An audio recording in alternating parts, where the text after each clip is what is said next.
Hello there. Сәлем. Бүгін біз әліппені қарастырайық.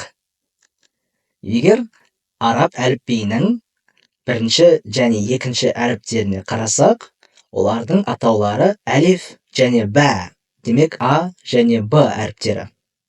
Осы екеуісінің қосындысында қазақ тілінде әліппе ұғымы пайда болған. Егер осы сөзбен аналогия жасайтын болсақ, көне грек тілінде А және Б әріптері альфа және бета деп аталады. Alpha and beta. Екеуісін қоссақ, alphabet деген сөз пайда болған. Ендеше ағылшын алфавитін қарайық. Бірінші әріп А әріпі әлбетте, оны ағылшындар A дейді. Мысалы, мына жердегі суретте apple. Apple A. Келесі ball. B. Cat. C. Dog. D. Egg. E. Fish.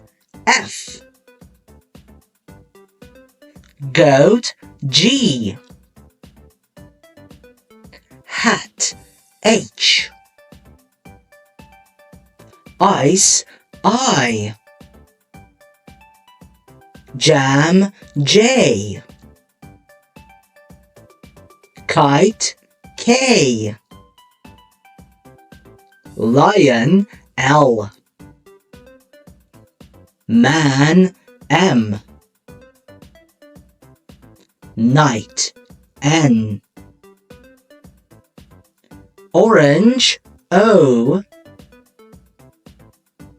Pen. P. Quinn. Q. Rose. R. Sun. S. Tree. T. Umbrella. U. Vest. V. Water. W. X-ray. X. Yeah. Y. Zebra. Z. Демек, ағылшын тілінде 26 әріп бар. Осы 26 әріпті біз үлкен екі топқа бөлеміз. Олар дауысты әріптер және дауыссыз әріптер. Бірінші дауысты әріптер, олар бесеу ғана және олардың атауларын қарайық. Атау дегеніміз, осы әріптер жеке келген кезде сіз А, Е демей, оның атын айтасыз. Және олар көбінесе жеке келген кезде өзінің атына сай болады.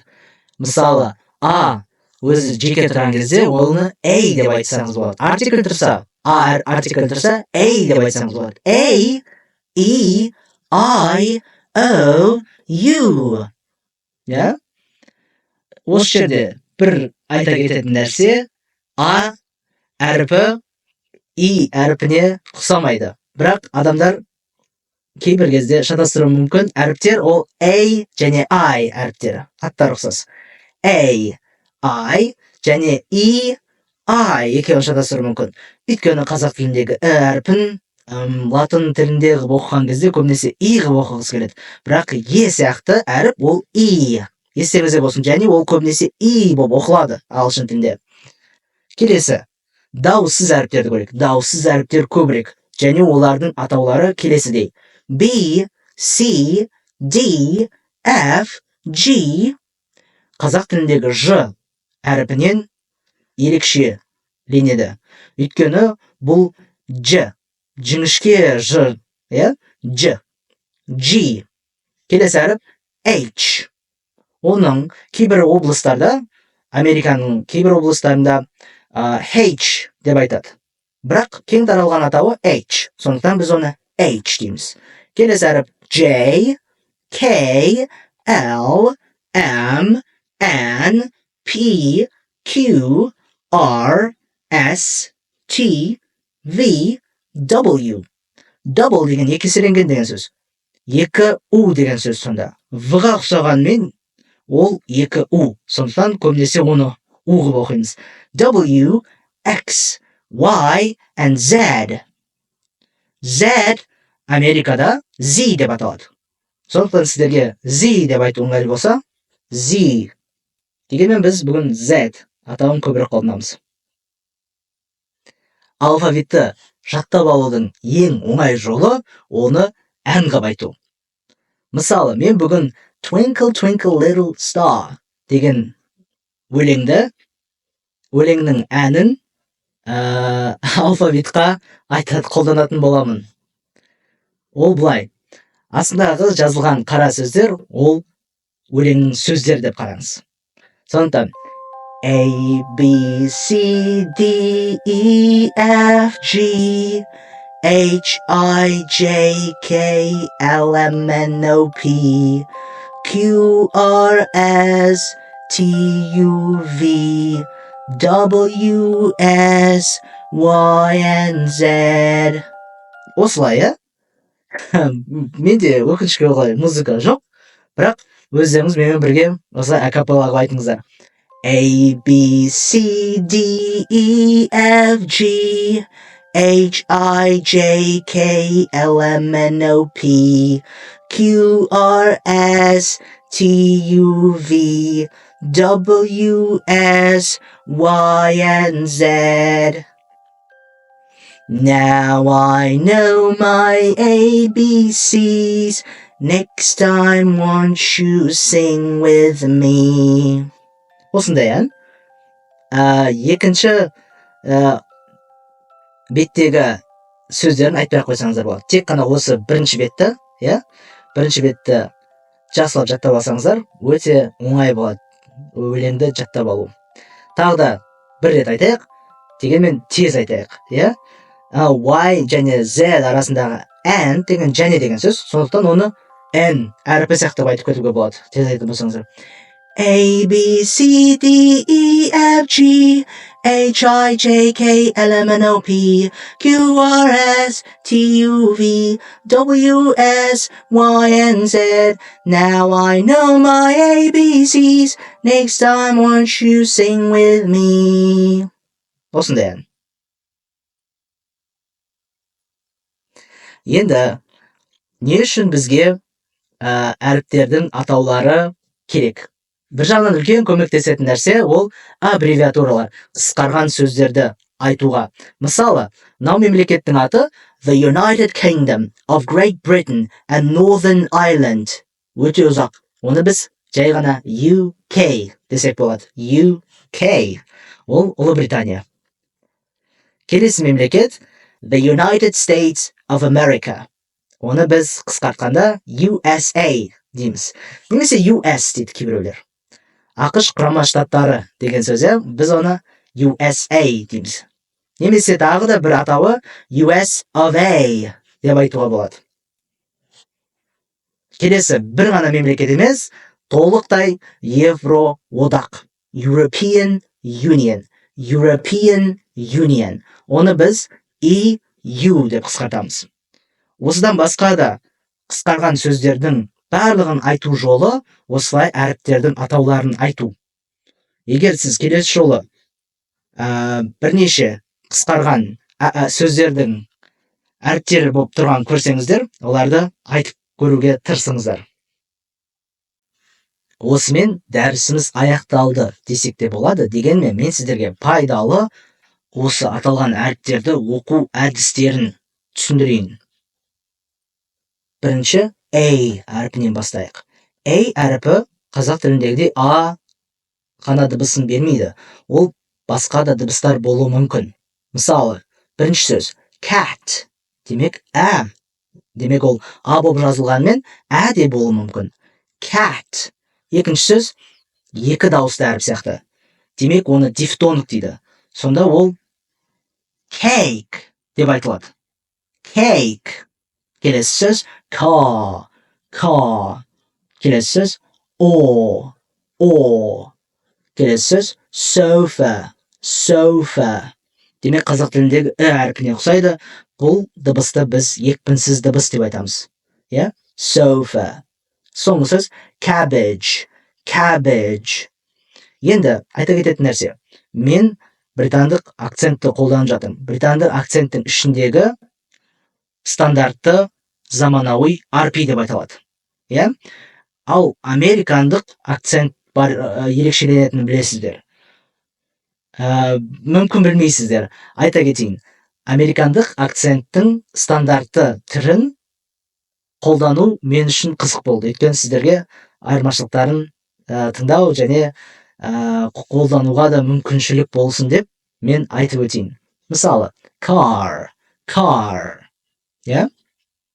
Ал келесі сөз a. Демек, Британияда car, Америкада car. Британияда o, Америкада a. Иә? Осындай ерекшеліктерді қызық болған жерде мен өзім қосып отырамын. Келесі әріп i. Ол i болып жазылғанмен, ол да бірнеше дыбыс болуы мүмкін. Мысалы, бірінші дыбыс дыбысы, ол көп кездеседі. Bat. Келесі me. Келесі pretty. Келесі open. Келесі her. Демек, дыбысына ұқсайды. Her. Соңғысы cafe. Енді американдық нұсқалары. Her және pretty. Енді i әріпіне байланысты айта кететін ең маңызды нәрселердің біреусі, ең басында сіздер оқи бастаған кезде осы қателікті жасауыңыз мүмкін. Сіз ені оқисыз сөздің соңындағы. Дегенмен, ол көбінесе және әрдайым деуге де болады, ол оқылмайды. Ол бізде үнсіз. Иә? Дегенмен, ол осы келесі 3 жағдайда қойылады. Иә? Мысалы, бірінші жағдай ол дауысты дыбыстың созылуына алып келеді. Демек, бір әріпті 2 әріп қылады, дифтонг қылады. Мысалы, бірінші сөз болмағанда, оны біз cub деп айтатын едік. Бірақ бар, оны біз cube деп айтамыз. Сонда cub деген төл деген сөз, жануардың баласы, бірақ біз арқылы оны кубик деген сөзге айналдырдық. Cube. Келесі сөз table. Одан кейінгісі note. Одан кейінгісі bike. Мысалы, table емес, арқылы table деп аны создық. Келесі сөзде not емес, note деп создық. Келесі соңғы сөзде back демей, оны біз bike етіп создық. Енді екінші жағдай. The немесе you әріптеріне сөздің аяқталмауына жол береді. Иә? Демек, осы әріптерге аяқтандырмайды сөзді. Көне ағылшын тілінде осы 2 әріпке біткен сөздер келесі сөздің ықпалымен дыбысталуы өзгеру мүмкін. Басқаша айтылып кетуі мүмкін еді. Бірақ біз осы арқылы бұл сөздерді біз тоқтата аламыз. Белгілі бір атауда. Мысалы, love, give, have, blue деген сияқты. Және үшінші жағдай, ол да маңызды, дауыссыз дыбыстарға әсер ету. Мысалы, бірінші сөз, егер болмағанда pick деп айтылатын еді. Бірақ арқылы ол peace деп айтылды.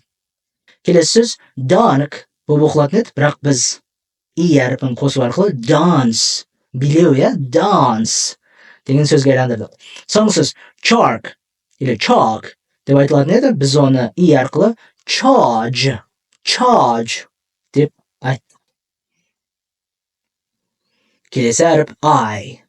Және ол да бірнеше дыбыс болуы мүмкін. Бірінші сөз bit. Келесі сөз time. Үшінші сөз machine. Қазақ тіліндегі machine дегендегі деймі?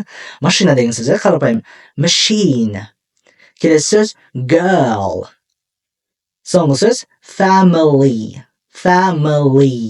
Иә? Егер біз американдық girl сөзін, қыз деген сөзді біз американша girl деп айтатын едік. Келесі O әрпі. Бірінші сөз hot. Демек, ол кәдімгі O әрпі сияқты айтылады. Келесі ұзағырақ о. Thought. Thought. Байқасаңыздар, с әріпін мен транскрипцияда асын сызып қойдым. Ол бізде қазақ тіліндегідей с емес, ол сақау с. Ағылшын тілінде. Сол үшін оны thought деп тіліңізді шығарып айта аласыз. Thought. Келесі. Go. Go. Келесі сөз. Woman. Woman. Және соңғысы өте мұқият. Today. Today. Today емес. Today. Және американша айтайық екі сөзді. Hot. Hot емес. Hot. Және go емес. Go.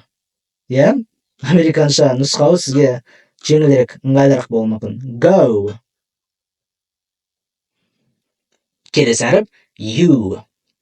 Және ол көбінесе қысқа а дыбысы болып айтылуы мүмкін. Мысалы, cup. Cup. Стакан деген сөз, cup. Келесі ұзақ у әрпі. Blue. Blue. Келесі қысқа у әрпі. Put. Put. Келесі use. Басында и әрпі бар сияқты. Use. Use. Келесі focus. Focus. Келесі соңғы сөз fur. Fur. Американша fur. Fur. Және focus сөзі focus деп айтылуы мүмкін Америкада. Оны бұл жерге қосуды ұмытып кетіппін. Келесі дауыссыз әріптер. Және дауыссыз әріптердің арасындағы маған ең ұнайтын әріптер келесі осы әріптер. Өйткені олар бізбен өте шынайы, қалай жазылады, солай айтылады қазақ тіліндегідей. Мысалы, ол келесі әріптер. B, D, F, J, M, P, V. Мысалдар келтірейік. Big, B, big. Келесі day, D, day. Келесі fun, F, fun. Келесі juice, J, juice. Келесі mother, mother, M. Pan, P, pan. Және соңғысы love, love, V. Келесі C әріпі. C әріпі екі дыбыс болуы мүмкін. К және С. Бірінші cat, cat. Екінші city, city. Айта кететін нәрсе, егер С-дан кейін, C әріпінен кейін I және I тұратын болса, ол көбінесе С болып оқылуы мүмкін. Ал егер A, демек ол A, U, демек U, және O тұратын болса, онда ол К болып оқылуы мүмкін. Дегенмен, ағылшын тілінде әрдайым қағидадан тыс оқылулар бар. Сондықтан мен ол қағидаларды қоспаймын дедім. Келесі. G әріпі. G әріпі әрдайым Г немесе Ж болып оқылуы мүмкін. Жаңағы алдындағы қағида сияқты, егер G-дан кейін I және I әріптері тұратын болса, ол көбінесе G болуы мүмкін. Ал егер A, U, O сияқты әріптер болатын болса, ол G болып оқылуы мүмкін. Дегенмен, мен мына жерге мысал келтіргенім give, мысалы, ол қағидадан тыс. Сондықтан осыны қоюды жөн көрдім. Give, give, G. Келесі сөз gym, gym. Качалка, зал. Барлығымыз осындай машықтануға баратын залдарды gym деп жазып қойғанын көреміз.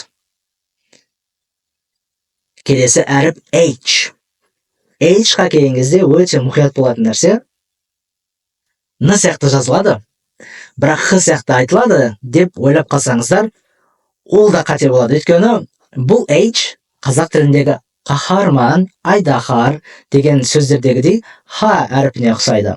Және Х әріпін қалай айтамыз? Х деген сияқты тамақты қырып шығатын Х сияқты емес, тамақтан еркін, ешқандай кедергісіз шығатын Х.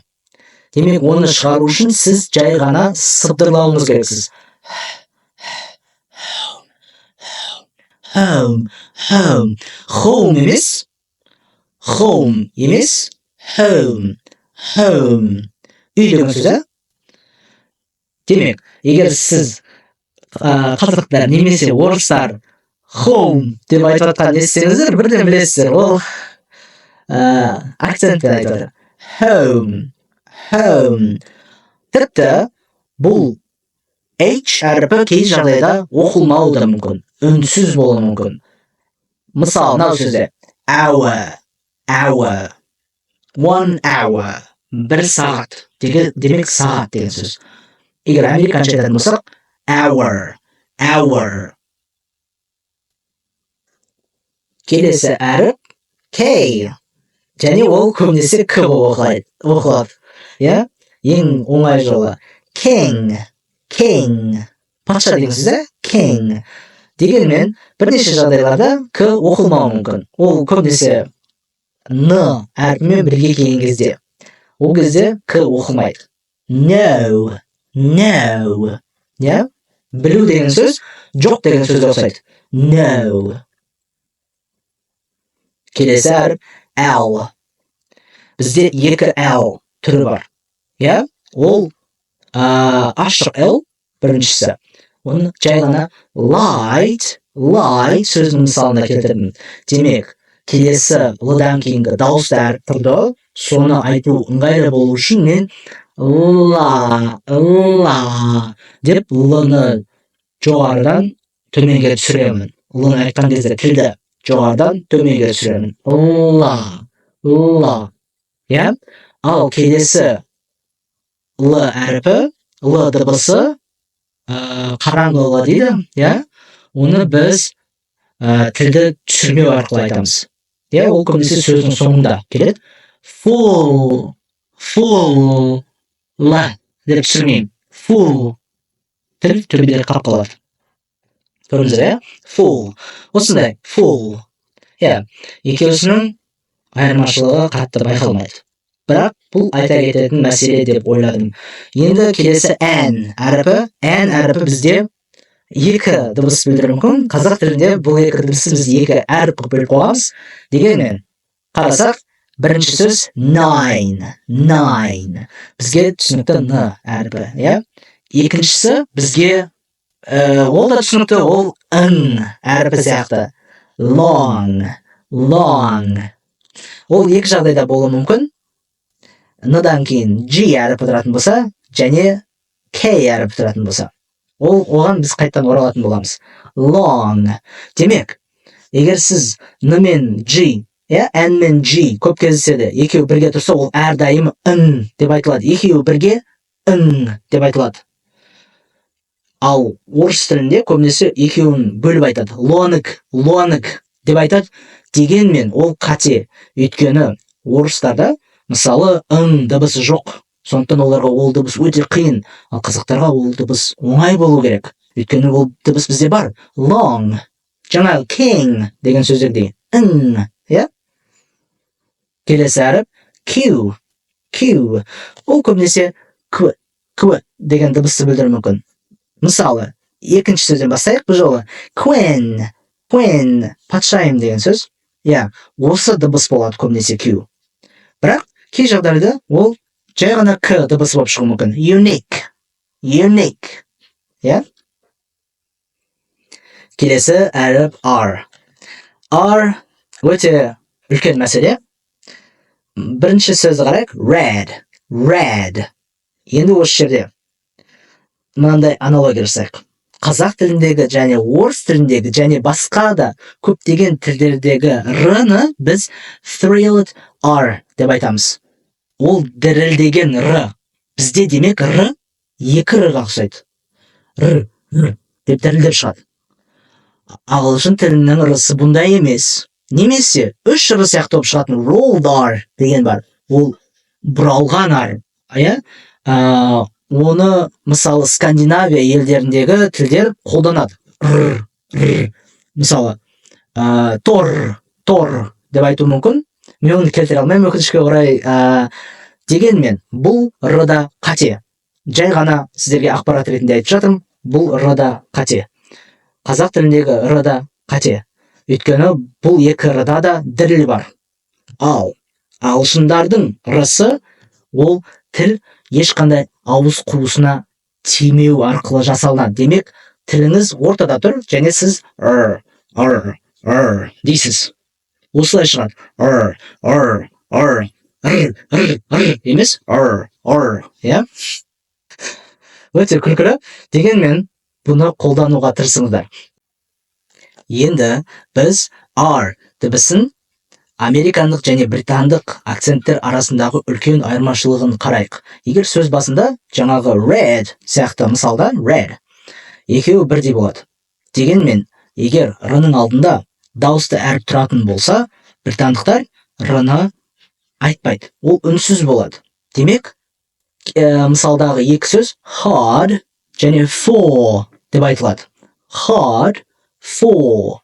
Американдықтар р-ны айтады.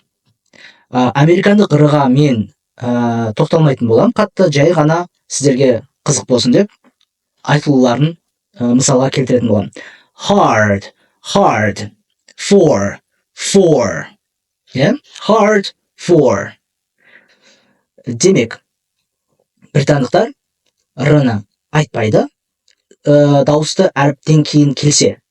Yeah? Ол көбінесе өте жіңішке және гармоникалық түрде шығады американдықтармен салыстырғанда. Және құлаққа жағымдырақ болады. Дегенмен, біреулерге мүмкін американдық акценттің р-сы мүлдем құлақтарына ешқандай жайсыздық тудырмайды. Сондықтан сіздерге қайсысы ұнайды, комментарийда жазып кетіңіздер. Ал мен болсам келесі қағиданы айта кетейін. Егер біз айттық, р ұшып кетеді, жоқ болып кетеді деп айттық, айтылмайды деп айттық. Мысалы, мынау сөздер car, more, р-ның алдында дауыс әріптер бар. Дегенмен, ол сөзден кейінгі сөз дауысты әріптен басталатын болса, онда бізде р қайтадан пайда болады. Мысалы, I saw a car outside деген сөзді біз айтатын болсақ, қосып I saw a car outside. Тағы да saw мен және a артикльдің арасында қосқан р-ым, оны британдықтардың ерекшелігі оны қосатын ар деп айтады. Келесі сөз more apples дегенмен, оны біз more apples деп айтамыз. More apples. Түсінікті, Енді келесі әріп S. Ол бізде әлбетте с дыбысын береді көбінесе. C, бірақ дегенмен басқа да дыбыстар болуы мүмкін. Sugar. Nose, з сияқты болып шығып жатыр. Және соңғысы vision. Мен айтқан болатынмын, ағылшын тілінде G және J әріптері бар. Ж деген ж-ны беретін. Дегенмен қазақ тіліндегі ж осы vision деген сөзде және де басқа да бірнеше сөзде қолданылады. Vision. Келесі әріп T. T әріпі өте маңызды, әсіресе американдық акцентте. Келесі сөздерді қарайық. Бірінші сөз water. Бұл таза т. Тының өзі. Келесі ш болып айтылуы мүмкін. Nation. Және қарасаңыздар, осы жалғау tion деп қойған жалғау, әрдайым шын деп айтылады. Кез келген сөзді көрсеңіздер, nation деп оқығандай шын деп оқисыздар. Келесі дыбыс ч дыбысы. Nature. Егер біз жаңағы су, water деген сөзді американдықтар айтатын болса, олар т әріпін р-ға ұқсатып айтады.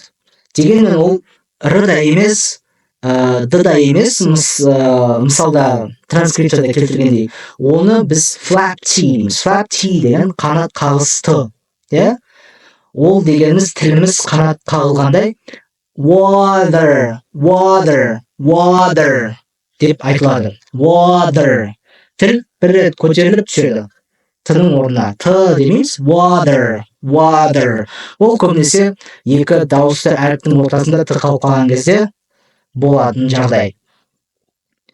Және nature сөзі американдықтар nature деп айтатын еді. Yeah? Келесі әріп W. Мен айтқандай W ол екі U. Yeah? Әлбетте ол U сияқты айтылады. Win. Жеңу. Yeah? Win. Келесі мысалда мысалы W-дан кейін R келетін болса, онда W айтылмайды. Write. Ол бізде жазу деген сөз. Write. Келесі екі мысал өте көп кездесетін сұрау сөздер. Бізге ол өте керек болады. Бірақ дегенмен оның айтудың екі әдісі бар. Біріншісі WH тұрған кезде ол W дыбысын беру мүмкін. Екінші WH H дыбысын беру мүмкін. Мысалы, қандай, не деген сұрақта what, yeah? Онда ол W болып айтылады. Ал егер кім деген сөзді қарайтын болсақ, who, онда ол H болып айтылады. Келесі әріп X. Мысалы, box. Yeah? X әріпі көбінесе кіс болып оқылады. Box. Келесі мысал, exam. Және американша айтатын болсақ, боксы box. Ол қорап деген сөз. Немесе іс-қимыл болатын болса, boxing дейтін болса, ол боксасу деген сөз. Boxing. Енді Y әріпі. Y әріпі осы үш дыбыс болып келуі мүмкін. Ол біріншісі yes. Жасырын I дыбысы бар, yes. Yes. Келесі ұзақ I. City. Және қысқа I. Gym. Ағылшын тілінде осы екі I-дің айырмашылығын түсіну өте маңызды, өйткені төмендегі көкпен жазылған сөздердегі мысалдарда қарайтын болсаңыздар, екі бір-біріне ұқсас сөз екі дыбыс арқылы мүлдем басқа сөз болып кетуі мүмкін. Мысалы, ship ол кеме деген сөз. Ал sheep ол қой деген сөз. Мысалы, bit ол кішкене деген сөз. Beat ұру деген сөз сияқты. Сондықтан осыға мәселеге мұқият болыңыздар. Келесі соңғы әріп ол Z. Мысал, zebra немесе zebra. Ол жерде әлбетте ол Z. Ал бірнеше олар өте аз кірме сөздерде ағылшын тіліне енген сөздер олар. Pizza деген сияқты. Pizza ол Т. Кәдімгі орыстардағы Т деген дыбысқа сол дыбыспен бірдей болып шығады. Pizza. Және айта кететін соңғы ең маңызды мәселелердің біреусі екі бірдей дауыссыз әріп тұрса. Екі бірдей дауыссыз әріп тұрса, ол екеуін біз екі әріп қойып айтпаймыз, бір әріп қойып айтамыз. Ол әрдайым солай. Өйткені біз қазақ тілінде, орыс тілінде pizza деп бөліп айтқан жақсы көреміз. Бірақ ағылшын тілінде pizza бір әріп. Дауыссыз әріп біреу ғана. Екеуі жазылса да. Енді келесі тағы бір маңызды мәселе, қазақ тілінде бұл дыбыстар бар, дегенмен ағылшын тілінде екі әріптің қосындысы болып, немесе кей жағдайда бір әріпте болуы мүмкін, осы дыбыстарды, осы әріптерді беретін жағдайлар. Мысалы, S, H әріптері көбінесе Ш дыбысын береді. Ship, shy. Келесі Ч дыбысы. Chat, cheese. Chart, cheese. Келесі ың дыбысы. Бұл мысалды мен келтірдім. Ол N әріпінен кейін G немесе K әріпі келетін болса, ол екеуі ыңға айналып кетеді. Thing, зат деген сөз, thing. Sing, өлең айту деген сөз. Және соңғы мысал, К бәрібір айтылады, бірақ ның өзі ың болып айтылады. Think. ойлану, think. Келесі біз ағылшын тіліне ықпал еткен бірнеше тілдерді қарайтын боламыз. Осы жазу емлелері гректерден келген. PH әріптері бірге келсе, ол F дыбысы болады. Мысалы, photo, photo, philosophy, philosophy, physics, physics, CH. Алдыңғы мысалда біз оны Ч деп айттық, дегенмен егер ол грек тілінен енген сөздер болса, ол К болып айтылады. Character, character, character, chaos, chemistry, chemistry, chemistry деген химия, physics деген физика. Демек, орыс тілінде, қазақ тілінде біз характер, химия деп х қылып айтатындарымыз ағылшын тілінде к болады екен. Мысалы, character, характер, chaos, хаос, chemistry, химия. Және тағы бір өте ағылшын тіліндегі маңызды дыбыстардың біреусі ол TH әріптерінің қосындысы. Ол бізде екі дыбысты білдіруі мүмкін. Three, thank, month, bath дегендегідей сақау с дыбысы, және this, they, brother, thee дегендегідей сақау з әріпі. Қазіргі грек тілдерінде де, қазіргі осы грек тілінде, біздің заманымыздың грек тілінде де осы дыбыс көп қолданады. Дегенмен, бұл дыбыс қолданатын өте көп тілдер бар. Мысалы, ағылшын тілі герман тілдеріне герман тілдер тобына кіреді.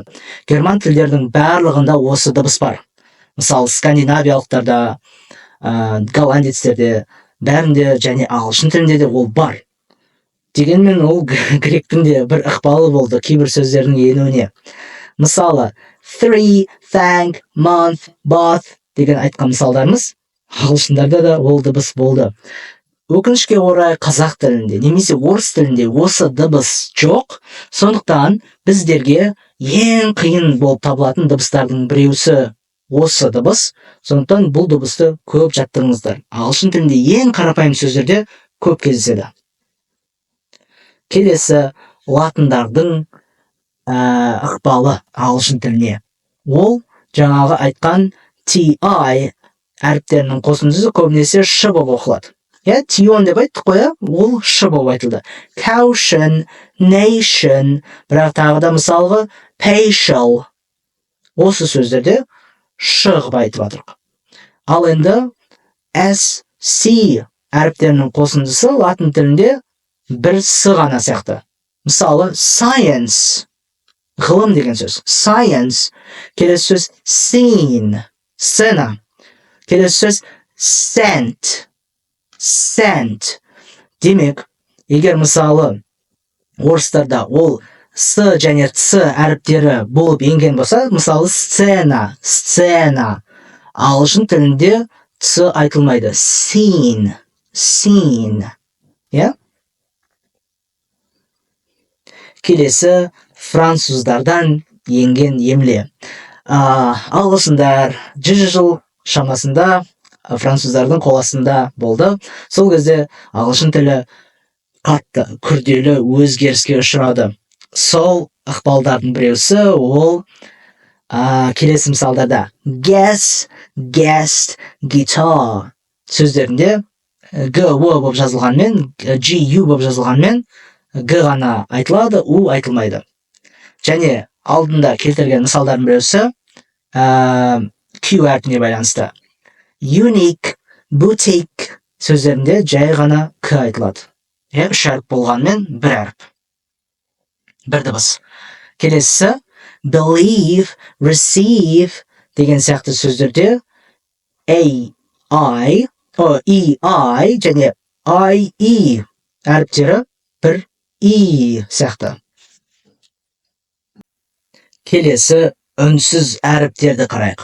Сіздерге ыңғайлы болсын деп мен осы мәселені айта кетейін дедім. Ағылшын тілінде көбінесе әріптер оқылмай қалуы мүмкін. Біз жаңа алдында бірнеше мысал келтірдік, дегенмен кез келген әріп оқылмауы мүмкін. Иә? Келесі тізімде Б әріпінен бастайық ең басында. Б оқылмайтын жағдайлар. Thumb, doubt, subtle. Иә, осы сөздерде мысалы Б оқылмайды. Келесі С оқылмайтын жағдай. Muscle, scissors. Келесі Д әріпі оқылмайды. Wednesday, handsome. Иә? Келесі gnome, rain. G оқылмайды. Біз бұны айттық, H оқылмайтын жағдайлар. Our honest ghost. Бұл мәселені де айттық, K оқылмайтын жағдайлар. Knee, no, knife. L оқылмайтын жағдайлар. Calf, әлде calf. Адамның аяғының балтыры. Calf. Salmon, wood. Келесі autumn, hymn. Келесі сөздер pneumonia, пневмония деген ауру. Pneumonia, psychology, психология деген сөз. Receipt, рецепт деген сөз. Демек бәрінде П оқылмайды. Келесі сөздер, келесі әріптер оқылмайтын. S әріпі island, isle деген сияқты сөздерде оқылмайды. Келесі сөздер castle, listen, ballet деген сияқты сөздерде Т оқылмайды. Француздардан енген емле дегенде біз айттық осы мәселені. Guess, guitar, build. Келесі right, wrong, sword сияқты мысалдарда біз W-дің айтылмайтынын айтып өттік. Және келесі GH әріптері көбінесе бірге келген кезде көбінесе олар оқылмайды. Light, night, though. Дегенмен GH жайлы айта кететін нәрсе бұл нормандардан енген нәрсе болып табылады. Көне ағылшындарда өздерінде де болды бұл нәрсе. GH екеуі бірге келіп F дыбысын береді. Laugh, cough, enough, tough. Және қарасаңыздар, laugh деген сөз, күлу деген сөз. Laugh. Дегенмен бұл өте қарапайым сөз болғанымен көбінесе адамдар оқуға қиналып жатады. Мысалы, cough деген жөтелу деген сөз. Бұл да қарапайым сөз. Enough деген жеткілікті деген сөз.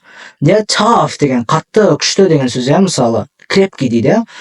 Бұл сөздер өте қарапайым, және адамдар қарапайымдылығынан көп мысалдарда келгендіктен оқыған кезде қате оқып жатады.